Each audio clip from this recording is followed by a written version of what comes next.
Hi, I'll be your visa officer today. Hi, officer. My name is Yash. Nice to meet you, Yash. So, do you have your I-20 and passport with you? Yes, here it is, officer. Thank you so much. All right. So which university did you apply to? I'm applying to University of New Haven, officer. Okay. And how did you first hear about this university? Well, officer, I'm going to pursue a degree in Masters in Quantitative Economics.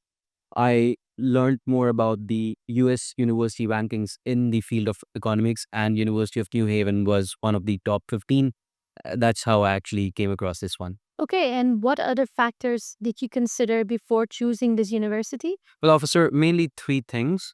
The tuition fee, I should be able to afford it. I also looked at the alignment to my previous program and, of course, the ranking of the program. Okay, and how does this particular university stand out from the rest of universities offering the exact same program? Well, especially in terms of research officer, I found that there's one or two professors that I'm very interested in working with. Their research aligns with what I would like to do. And that's what propelled me to apply for University of New Haven. Okay, and what are some courses you're excited to take on in your program? Well, officer, one would be open source programming with Python because I feel like quantitative side of things, of economics at least, my experience has been a little bit lacking. I always feel trouble when I want to do something technical or, for instance, apply AI in quantitative economics.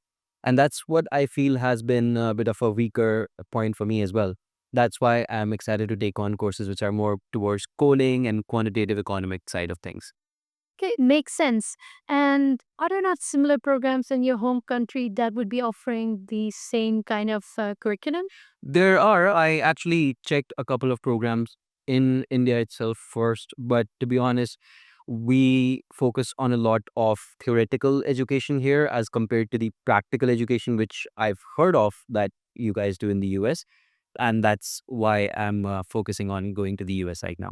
So, about the curriculum, how does it align with your previous education? Well, officer, I studied bachelor's in economics in the past.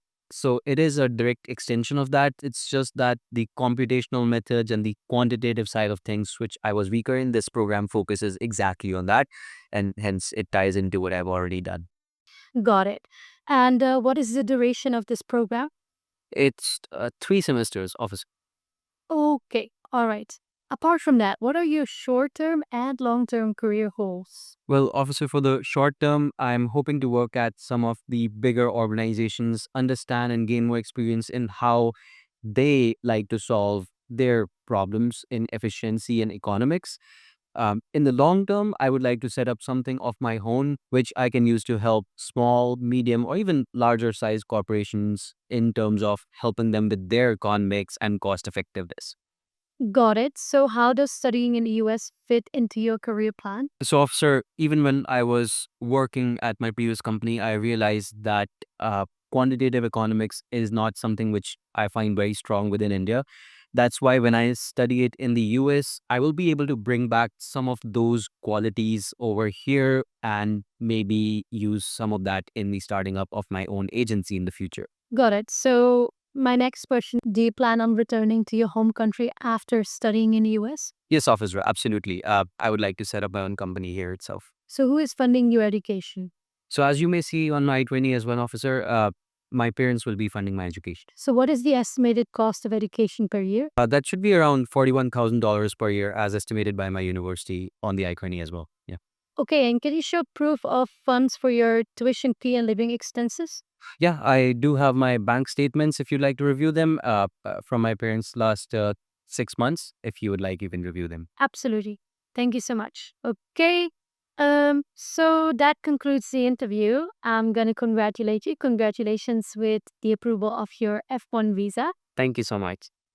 I do want to go over the interview and help you understand essentially what were some, negatives and what were some positives within the interview. So some of your answers were a little bit generic. So in terms of the part of there's research opportunities within the university, it's a very common answer that we get.